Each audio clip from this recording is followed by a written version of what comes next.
Hey, what's up? We're in the final part now. I really hope so. In that dream, the trumpet blast that I heard that was super loud in my ear happened when I was coming back from almost marrying another charlatan. Now, the Botswana thing, because of the fact that I have been forewarned by God that there will be a Tswana man coming into my life, I highly doubt that Satan is going to be that stark and that overt in infiltrating this man into my life. I don't know how many times I have spoken this, and I said it even earlier, that my dreams come to pass in a way that I don't see it coming. It's like they catch me off guard. They throw a curveball at me because of the providential events that happen to bring it about that I could not have foreseen.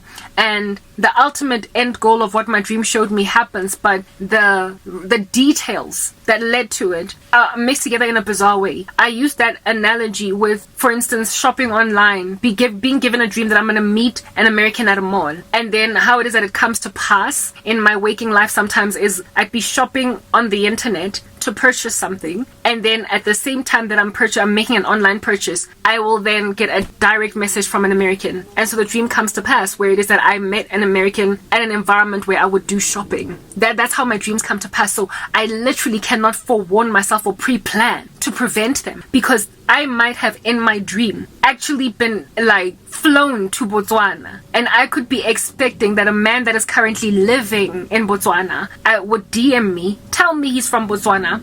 Instantly red flags would raise in my mind that, hey, God showed me he's a charlatan that loves Satan, and he's going to be somebody that I'm going to be compromising with, and he's going to basically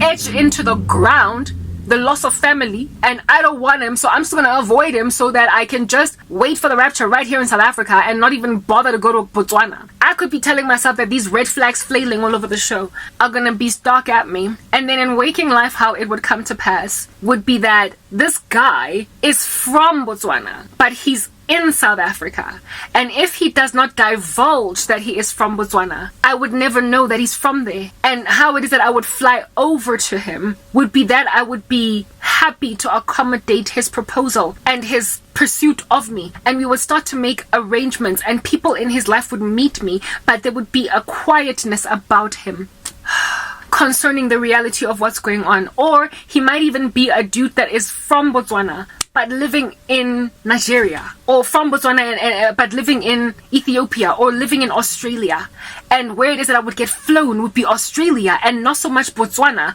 but the origin of this guy is Botswana. And so in my dream I dreamt that I was landing in Botswana, whereas I'm going to go and marry a Tswana man that is currently living in Australia. That's how I get sidetracked. That's how my spiritual gifting sometimes kind of trips me upside the head. The providential eventualities, the actual outworking of it, the details are not the exact same as the ones in my dreams. So I can't just put out a red flag. I can't just look out for a Tswana guy. I'm going to look out for a Tswana guy that's going to try and move me to his country, Botswana. Just make sure you don't board that airplane to Botswana. It might not even be an airplane to Botswana. It might just be, goodness gracious, even like a meeting.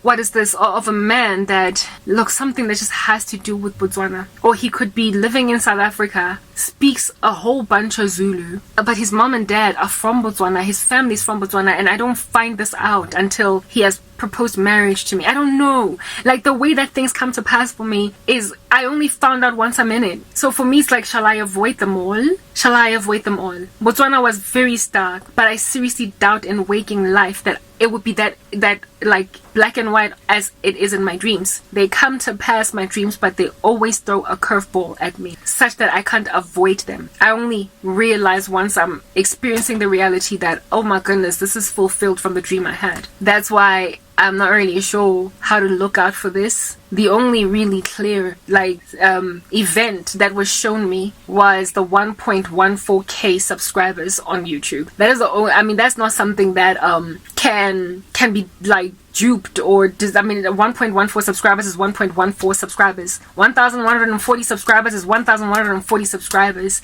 I even went on Strong's to look up the number 114, and it has something to do with just a finishing off or destruction entirely. I thought that maybe it was a Strong's thing. If it is, then I guess again it meshes with the tribulation that is about to come.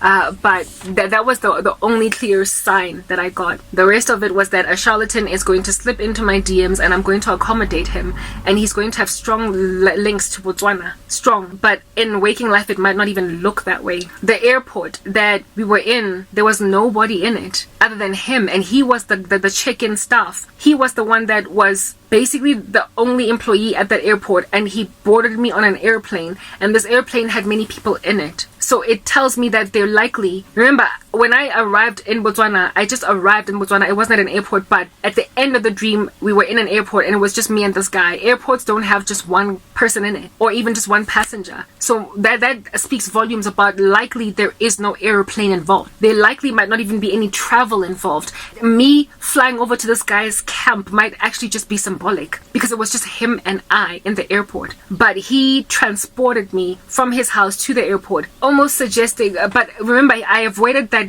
those friends of his that I was scared of, his entourage. So there is some kind of whisking of me away to an environment that he's at, and it's kind of far from where I'm at. I don't know. All I know is that around the time apparently of the rapture happening, because God saw that I was all disquieted, disgruntled, and unbelieving, and for the first time he gave me a rapture dream, and he gave me so many details with that rapture dream. He showed me in the run-up to, I would first get duped by another dude, get disappointed that had to end as well, and then who's this? My subscriber count at that stage was 1,140 on YouTube. There was no date given me there. I don't know when my 114 subscribers are going to happen. I have not met another man. The only dude, the last one was the American, and I'm very wary ever since him. I'm as single can get. So I don't know what in the world that dream means. That's why I didn't want to share it. But I shared it because I know my dreams happen, guys. They come to pass, but in very strange, discombobulated, upside down ways